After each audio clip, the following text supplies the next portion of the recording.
talk. Let's talk. Let's talk. Welcome back. Oh, so exciting. Friday vibes. So far, so good. The feedback is coming in, and that is one conversation that will definitely be a hot topic right here on the show. This right here is Let's Talk. Thank you for being here with us, and we are back, but we're not alone. We've got an amazing guest. He is super talented, he's charming, and he's got a smile that could melt your heart. Ooh. I don't know if y'all want to ask him out, because we were talking about that earlier. Wow, way to put him on the spot. Put him on the spot. Anyway, Port Andrew, welcome to the show. Thank you. Excited. Let me tell you, you checked in and you've got presents. There's something, like we had to notice you. You're one of those guys. You know, earlier on before you came on the table, we were talking about, you know, first moves. You know, if a girl would ask you out, would you ask a girl out? Before we get into your interview, where do you stand on that debate? Would you ask a girl out, or would you be uncomfortable if a girl asked you out? I think it's a free world. Yes. No, how would you feel? Would you accept a girl asking you out? No. Wow. Okay. So, okay, but then my question is, because poets, kind of the stereotype, I think it might be true, is like they're romantic, you know? Yeah. So I feel like if you're going to be a romantic poet, you got to pick up on those signs. So do you think you pick up pretty quick and you're like ready to ask her out? It's so easy. Did you see that smile? Did you catch that on camera? It's so easy. And because he's a poet, akuna mistari, yeah? So trust me, this is going to be one of those. Anyway, before we get into your personal life, tell us about yourself and where the journey began. First of all, interview bado inaendelea na kizungu. You know, we'll pick up along the way. So I was like at the backstage, and then I'm like, okay, tu ndaongelesha language gani? You guys are from Kenya. It's okay. Like before I came to this show, people were asking me, swali ya kwanza uliza cartoon ya Kenya. First of all, I need to put it out there. I'm an East African girl. Check my hashtags, yes. I'm East African. Yes. African. East African. Kenyan, huh? Unasikia vile anasema hiyo African. I've been here for a while. She's pretty much Kenyan. I'm pretty much Kenyan. And I think the most important thing is for you, I think with talent like yours, I think you're looking at global exposure. Yeah. So you're in the right chair. Yes. International. International. Amen. Yeah. From Africa. Well, exactly. So where did the journey begin? I started out as a rapper. Wow. As a rapper. Mamangu ni wala ananiambia, like I used to be so kuonekana in church in activities when I was still young. So I used to do covers, but covers are rap. Okay, mtu akirap bado ni cover. Yeah. But a cover is a cover. Yeah, it's fine. So I remember like I used to pick some couple of artists, I do their songs, and then simama mbele ya wase, I do what I do. But your time ilikuwa sa rap. So nimekuwa like I think basically I was born to be an artist because mimi nimegrow na passion ya art. I remember when I was in class 6, nilikuwa na hit song yenye sija record. Ile yenye like umekokiandika kwa book, then unasambazia wase. So unaona ukisambazia wase wako like, hey, ile song. So mkiona activity, people they recommend you ukwe unawa entertain. So imagine, so mimi hata watu walikuwa nijui jina, watu walikuwa wananiita na hiyo jina ya song.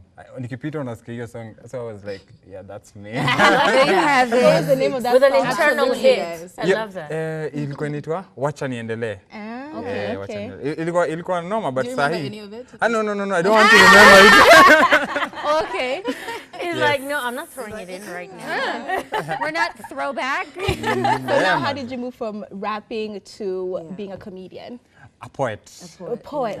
You see, I think Ayuma, she's confusing about being a comedian because probably... Because you do both. You kind of do you mix it in there. I think it's because most of my poetry are in humor form. Yeah. Because at the end of the day, world, you cannot be so serious. You cannot be frustrated. It's like lighthearted. Exactly. Got it. Like ukwe stressed na politicians, ukwe stressed na what goes down. Alafu tena me as a poet, me as a public figure, and then ikuja kwa screen yako tena na kukumbusha the same thing. So I choose to use humor in my poetry because at the end of the day, I want nikitoka stage watu wasika look depressed.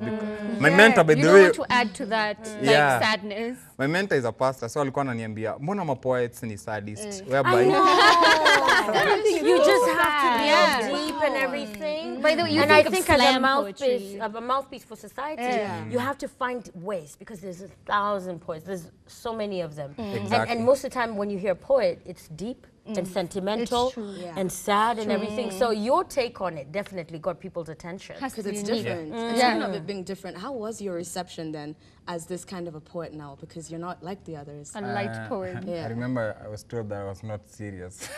Wait, Okay. was this in classics or like? No, No, this was after. But Classics suddenly got a that's a bad record. thing. This specifically is when I'm in the journey of a poet. Yeah. You see, but when I used to rap, I remember we did 2 songs. We did 2 songs we recorded because I was in a group. We are like four of us. Yeah. But it's so sad, like all of them, they're not in art. Wengine wameingilia business tofauti. Mimi peke yangu tu ndo nimefanya art. Like hata kuna mwenye ali transit from maybe being a rapper or nini. Yeah. So mimi nimekuwa, so hiyo time ndo I did like tulifanya 2 songs. Alafu zilikuwa zina play kwa radio. Yes, because play Kenyan music. So there are people that supported you back in the day. Yeah. You must give credit where it's due. There are some presenters that actually play. When that Yeah, was- presenters. Yes. And, When that was your... Yeah. yeah, exactly. DJs, yeah. We used to have good presenters. Alafu, it's interesting because most of them hatukuwa pelekea song. Yeah. Unaona? They did their They research. found Did you. their research. Good. Alafu, your time we didn't have like a video. Ilikuwa audio. So, but the way sijui walipia wana nini. Inaitwangaje kuduplicate. Yes. Walipirate. Let's not use the word piracy. Hey. But Yeah. it's all good. It's all good. It was good exposure. Yes, exactly. But so now, you know, most people think, I feel like they would go from like being a good writer, being a good poet, then to music, because that kind of seems to be like the end game. Why is it that you decided to go from music and rapping to be like, no, I don't want to do it to a rhythm. I want to do it to my own like vibe and my own drum. Why did you move to poetry? I think something interesting is that I didn't really like expect to be a poet full time. I only used to write like few lines and then I share it in class because basically I didn't have that wide mentality whereby I can do poetry and people listen to it. Alafu your time unajua si kama sahi like you people like you mnatupatia avenue. Sasa hata kama mtu ako kani mtu ni poet na ako pale anakuwa inspired, you understand? Yeah. So mimi nilikuwa nikishare tu then more I was doing rap. But I think scale ilianza kwenda hivi whereby rap ikaanza It go just down. started to drop. Yeah, then poetry became greater. I remember kuna time ilifika I could no longer write rap. You stopped thinking in that Exact. pattern. Yeah. And I think creatively, many people get to that point where you find it. You just find that thing that you're meant to Fall do. into it, But they yeah. say you have to be working to find your inspiration. Exactly. It has to find you there. So in the Gotta be midst of doing surrounded. all this, and then you finally say, okay, this is what I'm meant to do. But realistically, there's a lot of people watching, and you know, he's stuck doing accounting. I'm sorry, I always refer to he's stuck doing accounting, but this is really what he wants to do. He wants to be a poet. He's, you know, looking at your images, probably has watched you a couple of times and thinking, if I get into this, am I gonna survive? This is Africa, y'all. How am I gonna do this? What would you say to someone like that? Yeah. You see, at the end of the day, everything that we need, we do, it's about sacrifice. Yeah. You see, it's not even about money. The discipline. That's why hata mimi nakumbuka when I was doing poetry, like when I decided ni full time, because your decision kwanza ilikuwa hard. Because you are standing where in a gap whereby you need money and you need to work out your talent. Yeah. Unaona? So hiyo time yenye nataka ku work out kwa talent yako, hauna do. Unaona? Alafu unajua pia wase wako like unashinda ukituomba fare, unataka kwenda event. Can Hizi you event get a hazileti job? do. Yeah. It's true. Not even get a job, bado unakutafutia. Unatafutiwa. How do you make Yeah. money? Like, check your email. Check your email. I sent you something. So apart from hiyo kutafutiwa, it's so unfortunate that unajua ukisha choose unataka kwenda ipad. Then hata mtu akutafutie. Hiyo ni yeye amekutafutia. Si qualification yako, you understand? Meaning after a while yeye akistep out, wewe ndo utabaki kwa mess. Alafu labda utakuwa umespend some years. So una imagine una sacrifice talent uende kitu and then after a while ibaki ni aje wacha tuangalie papers. Umsali fikaje kwa hii job. Alafu labda ime take like 2 years. Na imagine hiyo 2 years kan ngekuwa nimeconcentrate kwa art. Yeah. Wow, I'd never, okay. Gosh. Because I also want to know, you know, there's this demystify for us a myth that, because there's people who might think, oh, well, you know, poets, probably just, oh, you tried the rap thing, it didn't work out. Like, are all poets just like failed rappers? Because there's some people Or who might believe musicians, that, or fails music. Like, oh, if it fails, it's okay. You could just Who go. chooses poetry Yeah. first?